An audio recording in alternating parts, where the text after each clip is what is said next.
Hi there. So this is going to be a kind of quick summary and recap of what you need to kind of do for the 1950s sort of first little project about learning, which is really about learning to use logic. So the first thing you want to look at actually is preferences. So if we go up to Logic Pro X preferences, the first thing you want to do is make sure you've got all your advanced tools on. So if you go to Logic Pro X preferences, advanced tools, and then you can show and enable all basically if they're not on. So once those are on, you might also want to go back to the preferences and check your audio settings. So I've gone to preferences and Logic Pro X and audio. So what I'm looking at here is the input and output devices. Now I've actually got these set to boom audio because I'm doing a screen recording at the minute and that's where it's all going. But obviously what you would probably want is built-in output if you've got your headphones plugged in the back of the screen. Also at the back of the computer, and if you plug them in the interface, then you'd have to pick like the USB interface sort of device, and it'll be named in here if it's plugged in properly.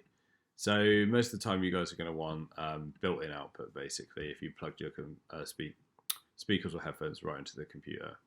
So once you've sorted your sound settings, and remember if you do have issues with that, it's always worth checking the system preferences that you can get to from the dock.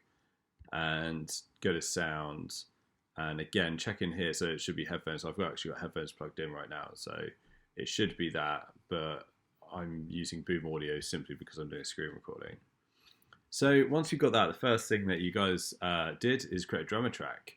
So we can click the plus sign here to get into new tracks, or you can go up to track at the top and go to new tracks, and we want a drummer track, so I'm going to select drummer track.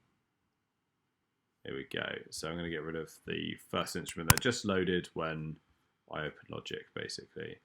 The first thing we want to do is actually stretch this region out, this kind of mustard yellow box, to be 12 bars because we're doing a 12-bar blues. So it's 8 bars at the minute. So we're on bar 9, bar 10, 11, and 12. So it should reach the beginning of bar 13 because it's the end of bar 12.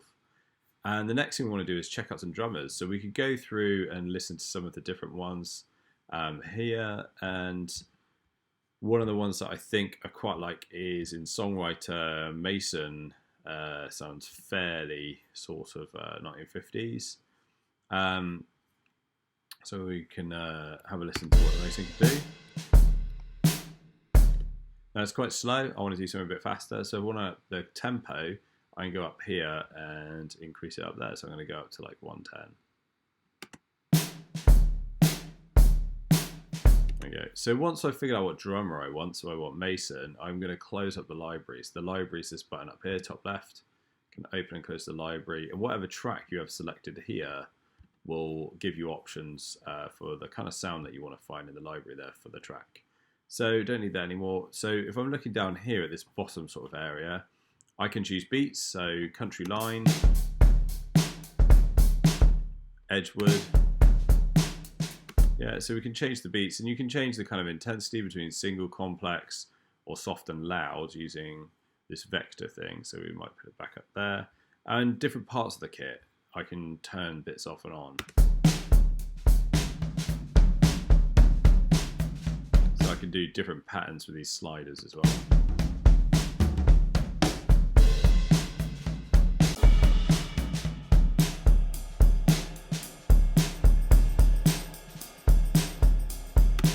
Yeah, so that's quite simple, I think. And what we might want to do is create a new region over here. And what I should have mentioned a minute ago, when I dragged out this region for bar 8, if you hover your mouse over the right end of it, there are two tools. There's one here that looks like a door, one up here that's kind of like a circular loop thing.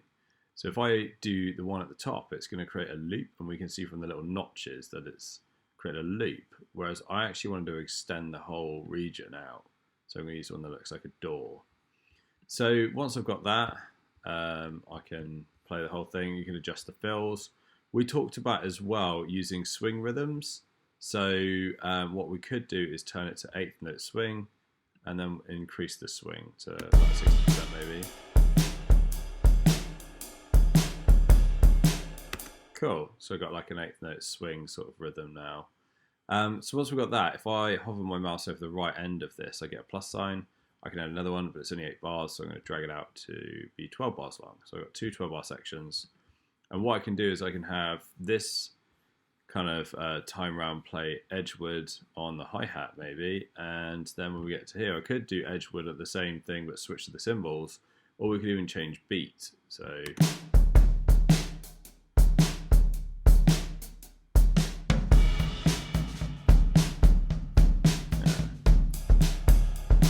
yeah, so it's going to change, and you can increase the amount of fills that it's going to do, but the style of this drummer is not to go crazy with fills or anything. So we've got our drums, and the next thing, and the reason why you might do this as well is that you might keep drummer tracks in your finished version of your song if you don't know a drummer, or you're not a drummer, but the idea is that you're mocking up a track, and at a later point you might actually want to record the drums properly with a real drummer, but this gives you something fairly realistic to get kind of working with. So the next thing we want to do is add the chords. So if I click on the plus sign here maybe this time, and I'm going to choose a software instrument. Should have changed the default, that's why I sort of defaulted to. So actually let's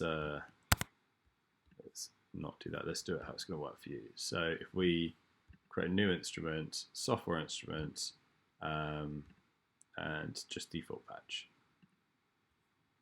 So there we go. So now we get the library, and I am going to go and pick out just the piano sound. So I'm going to go piano. I like the Yamaha. It loads quickly, so it's quite nice. So if I sort of double finger click in this first bar, or right click, or if you've not got right click set up on your mouse, you can control click to get the kind of right hand menu.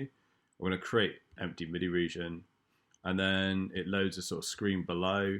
If it doesn't, then you can just double click on the region and it will appear. So we've been looking at a 12-bar blues, so like C for 4 bars, F for 2 bars, C for 2 bars, G, F, C, and then C or G, it's up to you really. It's the super common kind of blues chord progression, so we're going to make that. So we're going to think lazy, so I'm going to again double click in here, or right click or control click to kind of get the menu, create note. So this note, if I stretched it across to the end of the region, you can see up here the region is between bar 1 and bar 2, so it's a full bar. So this note here going from the beginning to the end is a full bar, or a semi-breve we could think of it as. So the notes in a C chord, we could look them up here. It's C, E, G, and a B flat if you wanted to add 7s. So we could go E, G. We could add B flat if we want. If you're a bit confused by that, then C, G is fine. But let's stick a B flat on for fun. And then if we look at this, it happens, these signs that look a bit like a percentage sign or a repeat the last bar. So it happens 4 times. So we could either hold Alt or Option and drag them, holding that key the whole time, which is a copy function. It's really quick to copy. Or you could as well use the loop, like that. The only problem then is I only want 2 bars in a minute, and if I do that then I get 4 bars, which is a little bit confusing. So you might want to save the loop and just focus on using this for now if you want. So I've got the C's in, and then we switch chord to an F7. So F, A, C, and E flat. So I'm going to copy this. Now because C7 and F7 are both actually the same quality of chord, they're both dominant 7 chords, the actual makeup of the chord is exactly the same in terms of the semitone distances between each of the notes, so like the steps in here. So if I select all these and drag the C down to an F, there we go. Then we get an F dominant, and we can check it. It's got, it's got F, A, C, E flats. Now, Logic's a little bit stupid in terms of music theory, so it thinks it's a D sharp. But actually, if you look at a piano keyboard, a D sharp and E flat are on the same kind of key. So it doesn't know it should be called an E flat in this context. So that happens twice, and then we can be lazy because we get another 2 Cs. So I'm going to grab the one from over there. So I'm just holding Alt or the Option key the whole time to copy really quickly. And you see it goes G, F, 7. So for the G, we've not got one of those yet. I'm going to copy an F, grab the notes, move the F to a G. I'm not even going to check. I know it'll be right because it's the same chord quality. And then I'm going to move an F. So we go G, F, and then let's just do 2 Cs to keep it nice and simple. So we've got a whole chord progression. If I select all of them, I can view down here. If I change the zoom, I can view all the chords. There you go. So if that's pretty easy for you, what you might want to think about is actually these chords are not great voicings because you're jumping around a lot. So these notes here, I could always move up by an octave to like there. And then suddenly, this is much smoother as a part now to play. Like, and if I were, for instance, take these 2 notes here and push them up the octave to there, then. And I could even take this one here, which is an A note, and put that one up there. That sounds pretty good. And you might be thinking, but this chord, John, like it's supposed to be an F chord, but there's a C in the bass. It doesn't matter because this is just the right-hand piano part. In a minute, we'll program the bass player, and the bass player is going to play the root. So you'll know that it's an F chord because the bass player is going to play an F. The actual, within the chords, the order the notes appear in doesn't make a huge amount of, doesn't make that much difference until you start to understand chord voicings and how things are voice leading, really. So you don't need to worry about it too much for now. So I've got my chords in. The next thing I want to add is a walking bass line. So I'm going to click the plus and software instruments. And this time we talked about how the basses tended to be upright still in the 50s. So let's go upright studio bass. I'm going to close the library so I get more screen space. So one thing I could do is copy my chords because a lot of the notes are actually in the chord. Just save a bit of time writing some notes up from scratch basically. So if we go and look further down on this page, which is in the website on Project 2 1950s, if I find the bass part, this is super, super common, this kind of bass part, particularly the one over here in these 2 bars. Sometimes you go up to the octave, which is the blue note, and sometimes you go up to the flat 7, but that sounds a lot bluesier. So the notes you tend to get, so if we've got C here, we've got C, E, G. They're the first they're the notes in the C major chord or triad. And then you get an A note, which is like a 6th. Because if you count out from C, you've got like C is 1, D is 2, E is 3, F is 4, G is 5, and A is 6 away from the root. And then you get the 7th note, but it's been flattened, it's been lowered down. Essentially, the B is a B flat. So if we go back here, we've got C, E, G, then we need an A, and then a B flat. And then what we need to do is get them to go in sort of time. So the example that I just showed you is using crotchets, and there are 4 crotchets to a bar. So this kind of speed, but actually I'm not a big fan of this kind of speed. I am gonna half them again. So this is quavers or 8th notes. So if we put that there, put that there, put that there, put the B flat there. So we're going to go C, E, G, A, B flat, and then back down. Right, same notes coming back down. Yeah, and that's it. That's the kind of bass pattern that's really famous. Now what we want to do is put them down the octave because it's a bit high. So we're going to grab them, put it down the octave. And the other thing is that we swung the drums. So we need to swing these. So to do that, I'm going to select them all. And then if I go to quantize over here, I'm going to select 8th. We scroll down, 8th note swing. And then what should happen, what a swing rhythm is on 8th notes is where every other 8th notes, the offbeat 8th notes, like this one, this one, this one, and this one, are going to move back in time a little bit. Yeah? So if we grab this and move it, you see them coming back in time. So we can listen to it and try and get it to sound good. Yeah, it sounds pretty good. So 60%. So we've got our bass part swung. So what we need to do now is copy it. So we have C 4 times, so we could do it like that. And then we have F. So let's copy it again. Select all of them. Change the C to an F because it's the same chord quality. So we don't need to worry about changing the notes. should be right. Copy the C's again, and you can see how quick this can be to mock stuff up once you kind of get your head around how to work efficiently. So I'm not going to hold Alt-Option for this time because I'm just moving them, not copying. And then I want an F, and then I want 2 C's. There we go.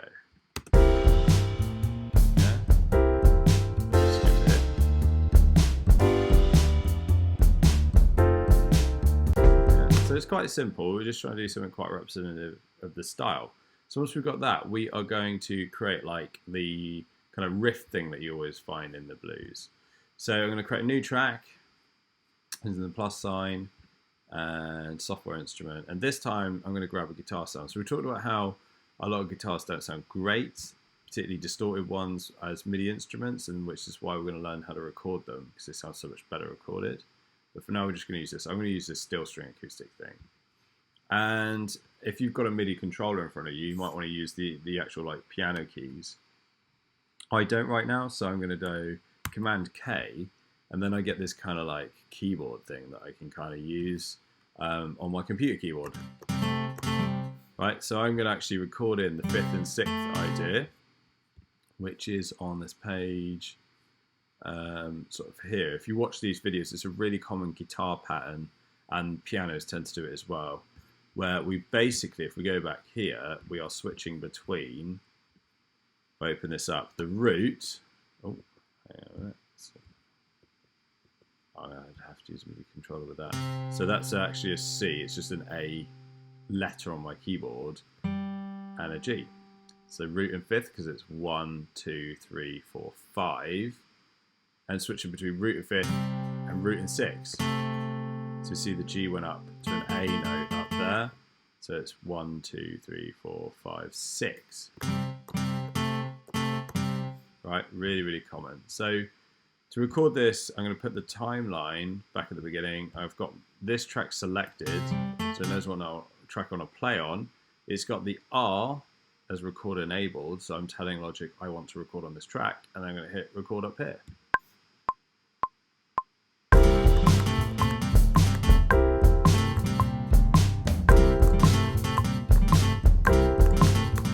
So I'm going to have to edit this a little bit while we go, because what I've just realised is I think with the screen recording, there's quite a lot of delay, so it's impossible to play in time. So I'm going to actually, it might be quite a good learning experience anyway, I'm going to grab this stuff. You can see it's delayed quite a bit actually. So I'm going to drag it back, and then we're going to 8th note swing it for quantization, so it's already on that. And let's just see if I put it to about there. Might need to move the odd note.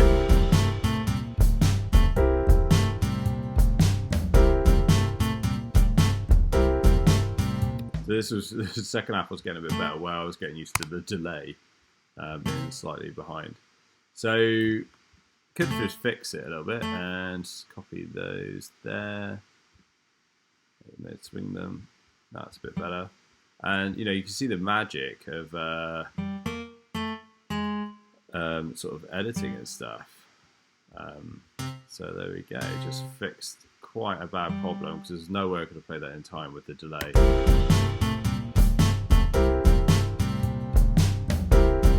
Yeah, and then I might select them all and just kind of mess with the swing till I get it about right. They're quite short, so we could lengthen them out a little bit.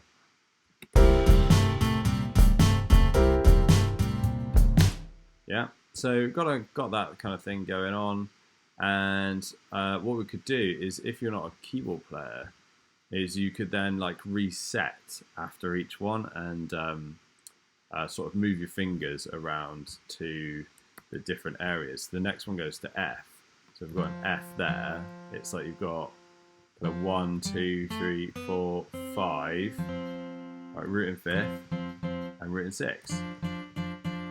And if you know what's really going on, 2, 3, 4, 5, but let's not worry about that too much. So root and 5th, root and 6. So that'd be F and then G. Yeah, so they're the kind of different patterns, but I'm not going to try playing in because the delay is just ridiculous. So I'm going to just move it manually like this for now. So that's those, and then we want like a G.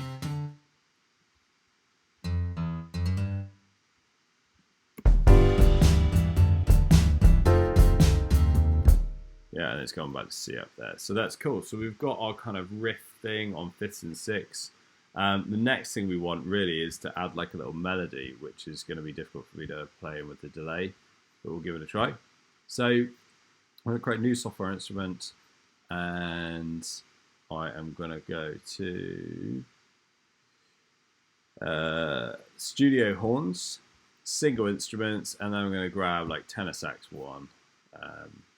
And these don't sound terrible, but they're not the best.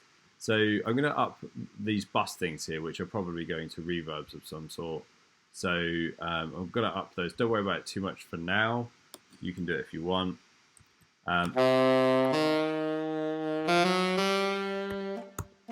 It just makes it sound a little bit better. Not much, but a little bit. So once I've got that, if we go back here, the scale we want to use is the blues scale, which is C, E flat, F, F sharp or G flat, and then G. So you've got this nice little chromatic cluster here, and then you've got B flat up here, essentially going to the C again. So these notes work really, really well, and what we want to do is try and construct a melody a bit like this. So it's going to have a question that rises and an answer that falls, and the first line gets repeated on the second line, and the third line could be something different, with the same kind of structure to it still. So that's what we're gonna try and go for. So I have no idea how well this is going to work in terms of playing in time. So we're going to try and go up, yeah, and then maybe come down. So, oh. Right, it's quite hard to do on a little MacBook Pro keyboard, but let's give it a go.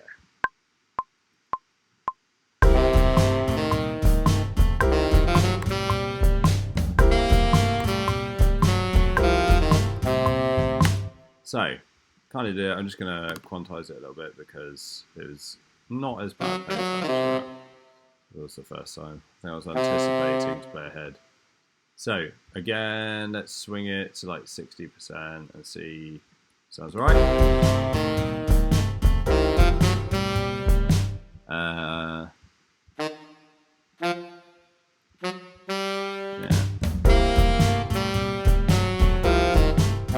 What I quite like about this is you can see the question rising. It's like asking a question, and we answer the question as we come down. So like I said, the first line of the first 4 bars is actually repeated. So we just could copy this over, or I could use the loop kind of function to kind of loop it over by going up to the top there and looping it out. But what's interesting is it's over different chords now, which is a really common songwriting technique. Same melody, different chords.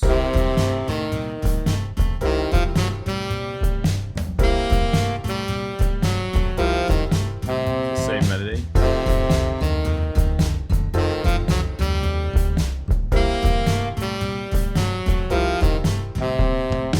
Right, and then we can kind of like come up with our own melodic idea for the ending. That again, it's quite used to these question answers, but let's do some with it.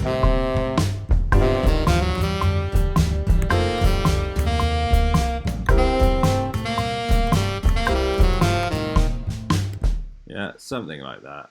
And again, let's just save our delay issue by quantizing it, and no one will ever know that we edited it. So again, here, like it quantized it too much. I played faster than the quantize.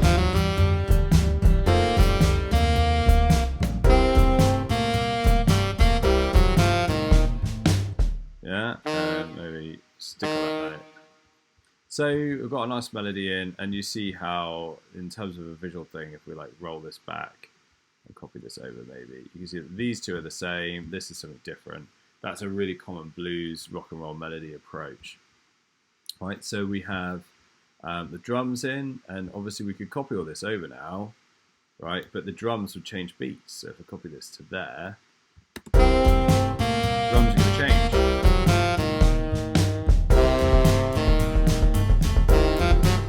The only thing we haven't done is we haven't swung them.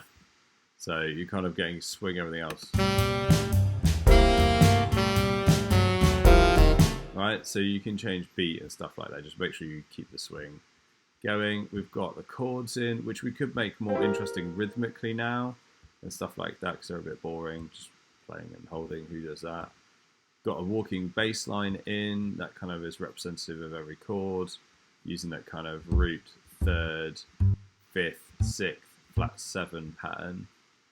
Got the 5th and 6th kind of like pattern that's really common on guitars, and we have a melody that kind of follows the melodic structure of line, 4 bars, repeat it, do something different using the blues scale. And that's what I want you to basically do. What I want you to really do now is we will have a look at how you record guitars and see if we can get some guitar on it, and then just have some fun with it. Like add some more instruments, like that would be typical, like brass instruments maybe. See if you can do some brass stabs, see if you do some stops and things. And if you want to mess with the drums a little bit, something that's really cool is if I move this drummer patch down here to another MIDI track and then move it back, it converts it to actual piano roll drums. So you can see on the left here that what it's hitting, like the ride, the snare, hi-hat foot kind of closure, and the kick. And you can kind of redraw things and like try and draw in little fills and stuff and just have a little bit of fun. You can see there's a fill here coming down through the toms and stuff like that. So you can just have a bit of fun with it if you wanted to with that. So yeah, basically see if you can complete all of this and get a whole sort of bluesy, you know, turn the tempo up, turn it rock and roll track, add some guitars if you want, and so we can get together.